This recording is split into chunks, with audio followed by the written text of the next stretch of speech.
We move over to Texans-Colts, a big-time division matchup right out of the gate that lived up to the hype. The Texans holding on. Talk about two teams that did not disappoint. No, this was one of the rare games. Yeah, where the fantasy stars showed up. 29-27, the Texans hang on in this one, and a lot of it was on the back of their new running back, Joe Mixon, who had 30 carries for 159 yards, a touchdown. He caught 3 passes.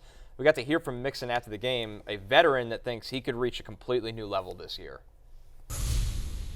Oh, yeah, man, I definitely do, and I'm just, finally really getting tapped into, the player that I know I am for real. And, the guys is encouraging and doing everything, man, to make sure this thing is still up and going. And I'm just glad, man, that I'm probably one of the forefront person to really set the tone and let people know, what it is, playing this. And you got guys like Nick out there making huge plays, and CJ being CJ, and Steph coming in and making crazy plays, even Tank. And everybody just complimenting each other, the run complimenting the pass, and the pass complimenting the run, man. So we got a hell of a thing that we got going. We just got to keep getting better each and every week. Jay, something you talked about a lot last year was that Bobby Sloak wanted to run the ball. It just felt like sometimes the game would skew towards, hey, CJ Stroud's got to throw and bail us out. 30 carries for Mixon, effective carries.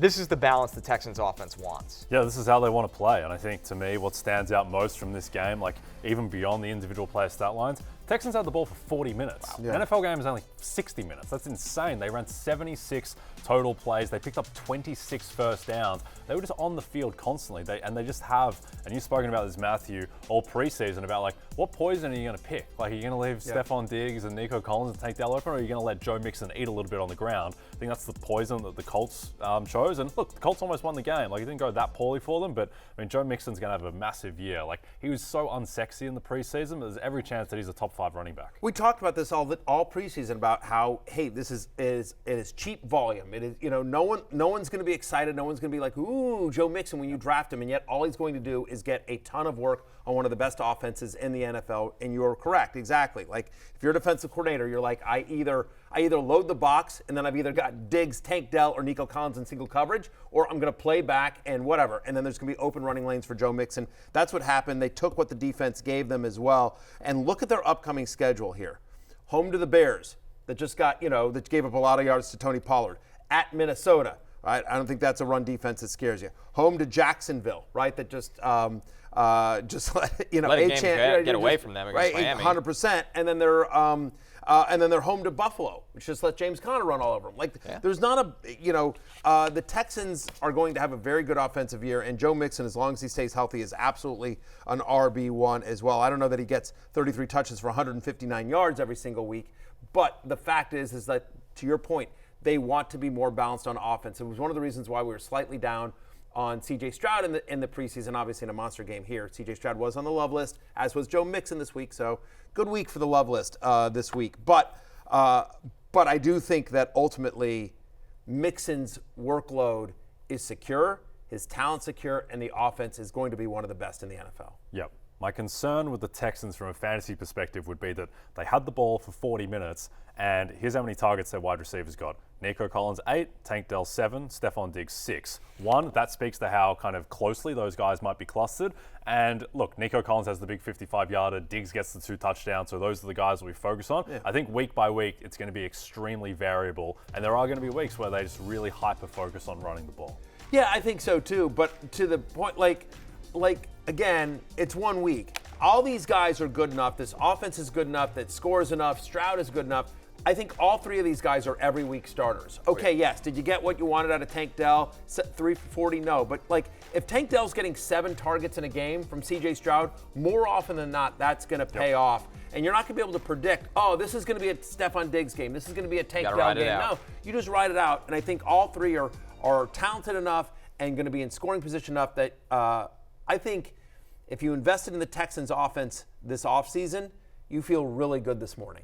Yes, I think so. It's just going to be a little frustrating week to week with those guys, but I think that, and look, they were all, even if they're not going to get double-digit targets, that offense is so efficient that they're still going to be able to produce decent numbers. The good news is if anyone can support 3 relevant fantasy wide receivers, Stroud is now in that bucket of trust. Sure. With the offensive line they have. On the other side of this game, a much different approach from the Colts. The one other thing I was going to say about Diggs that was really interesting, though, like his average depth of target was like 1.5. Like Diggs was in the slot. Like they were doing dink and it'll be interesting to see if this evolves.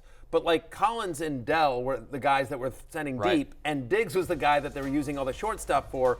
Here, as you see, right, Diggs just like on a real crosser, boom, gets into the end zone for a touchdown. We talked about this on Fantasy Football pregame Sunday morning about how we knew Stefon Diggs. We were like, Diggs is getting into the end zone today. Like, we talked about this. Like this was one of our better anytime touchdown bets. And the space that the other two create for him, he never saw this in Buffalo. No. I mean, the fact that Nico Collins, monster on the outside, contested catches, Tank Dell the speed, Diggs is going to be able to run free over the middle of the field. He is. Again, we talked about this. Go back and look at my 10 list of 10 preseason column. You know, any of the stuff we were talking about. How the fact that yes, Diggs was like, people were like, oh, Diggs is done, and I'm like, you know, he's on a 1-year prove-it deal with an elite quarterback in an offense where he suddenly doesn't have to shoulder the load. He's not going to get the number one corner of a defense most times, and they're going to they're using him in the slot. They're going to move him around to free him up and create mismatches. And so it'll be interesting to see if they keep him just with that low depth of target, if they just switch it around. But at the moment, it seems like Stefon Diggs is like their Keenan Allen. Like, it's super weird. You know what I mean? But but it's obviously very effective. On the other side, Anthony Richardson, I mean, when a quarterback has 19 pass attempts, you usually would think, oh boy, this is not going to look good in fantasy. It's different for Anthony Richardson.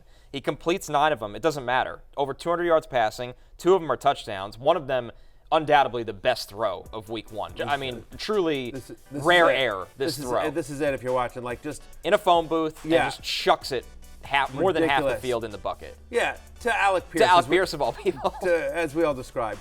As we all anticipated. Yeah, anticipated. He slips there as well. Anthony Richardson, like off his back foot, just chucks it a country mile. And good for Alec Pierce, who had a nice camp, but I think we were all sort of like, it's Michael Pittman, it's Jonathan Taylor. Yeah. And we're waiting on Josh Downs to return. Yeah, we'll see, but still. I mean, one of the weirdest passing charts you'll ever see. Yeah, I mean, like, so you see here on the screen a tweet from my guy Ian Hartitz over there at Fantasy Life. Anthony Richardson broke the passing chart, LMAO. That stands for laughing my ass off, by the way. I know you guys aren't kept with we don't have that one on the screen. Rolling on the floor That's what laughing, that stands right? for. I'm a ruffle but anyway, he shows the next gen stats thing as well. Look, I think that we'll talk more about Alec Pierce tomorrow during the waiver show. But I think what's exciting about Anthony Richardson here is 2 things. One is like sort of shows, and as we go through the day, we'll sort of talk about it. Like, again, everything we said in the preseason, kind of the cheat code quarterbacks, the guys that, as Rich Rebar likes to call them, the Konami code quarterbacks. But, you know, these dual threat guys that it points with their arms and their legs, like those are the guys that showed up, right? I mean, and so Richardson obviously is one of them in a big way here, had the rushing touchdown as well. Over 50 shout out, rushing yards. Yeah, shout out to Lawrence Jackson, who this was his best bet. This is the bet he gave me to take me home during pickup lines last night. I went home with Lawrence, and we cashed that bet. It did work out. Nice job. Shout out to LJ there. But more importantly, I think what's exciting is that the concern on Richardson, who's being drafted so high, he was drafting as a top 6 quarterback in almost every draft, was, hey, would the passing develop? And we had such a small sample size. Like, we saw it last year. But it was such a small sample size. Would it continue?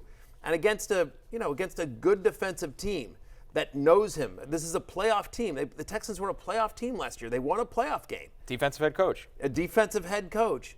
And Anthony Richardson showed up. Like, again, you talk about the bomb, but so the passing was there. It's still unrefined a little bit. Right. But it's made enough improvements, Connor, that you feel good about where you are. I mean, look at that throw down the field where there's a rusher right in his face, and he kind of has to reset himself, gather himself. There's just not many guys in the league can make that throw. That's the point, that he doesn't need 40 dropbacks to be a top 5 quarterback in fantasy. And I mean, this is a Cam Newton game. Like, there's no way around it. No. You complete 9 passes, over 200 yards, 2 touchdowns. Oh, and then I run for almost 60 and a touchdown. Like, this is a Cam Newton type of fantasy performance. Yep. Very unpopular, unfun opinion from me, but I feel worse about Richardson after yesterday but just because of what is sustainable, he completed 3 50-plus yard passes, and I get that is part of his game and he can do that, but he's not going to do that every week, and he's probably not going to complete 2 every week. And what is concerning to me is like the accuracy just hasn't, and it's one game. Look, he's going to get better. This is like his 5th game in the NFL, but his accuracy wasn't there in college. 9 of 19 yesterday. Now, he never had the ball, which was an issue, but I just wouldn't pencil in Anthony Richardson for like a top 3, quarterback finish in fantasy. He has the upside, but still, I think there's still question marks. I think top 6 is completely legitimate. Here's what I'll just say is that I think for fantasy purposes, we can debate him as an NFL quarterback, but for fantasy purposes, the fact that he's doing basically 2 things, he's running and he's chucking it deep, is really good, because maybe he doesn't complete 3, but like if they keep chucking it deep more often than not, especially once they get downs back and they've got an underneath option. But the fact is that with Pittman and Pierce, like and we didn't even see A.D. Mitchell really yesterday, but like when they get him involved as well, like for fantasy purposes, that's pretty exciting that it's not dink and dunk, that he is chucking it deep or he's running. Yep, that's fair. There is definitely a divide between NFL impact and fantasy impact.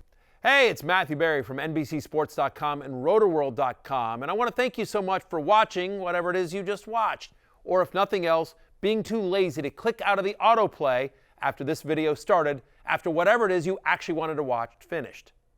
But now that you're here, I'd like to take a moment here to ask you respectfully now, okay? I'm asking you respectfully to subscribe to the NFL on NBC YouTube channel.